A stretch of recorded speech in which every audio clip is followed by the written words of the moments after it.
পরিশ্রমে যে ঘাম ঝরে শরীর থেকে, পরিশ্রমের ঘামে জন্ম নেয় সফলতার বীজ। আপনি যখন হাড় ভাঙ্গা পরিশ্রম করবেন, এই পরিশ্রমে যে লোনা পানি বেরোবে, যে ঘাম বেরোবে, এই ঘামেই জন্ম নেয় সফলতার বীজ। এবং সফলতার কোনো এই দুনিয়াটা হচ্ছে পরিশ্রমের জায়গা, সংগ্রামের জায়গা। আপনি সফল হতে হলে আপনাকে পরিশ্রম করতে হবে, করতেই হবে। আর পরিশ্রমে কোনো লজ্জা নেই। আমি বিভিন্ন আমার আলোচনায় বলি, কাজে লজ্জা নেই। কিসে লজ্জা নেই? আওয়াজ করে বলুন সবাই। কাজে লজ্জা নেই। লজ্জা হচ্ছে অলসতায়, লজ্জা হচ্ছে হাত পাতায়, লজ্জা হচ্ছে অকর্মণ্যতায়। কাজে লজ্জা আছে?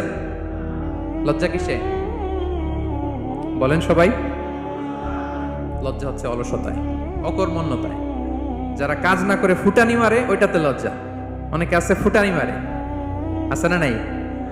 কাজ করে না, সব ফুটানি, এই ফুটানিতে লজ্জা।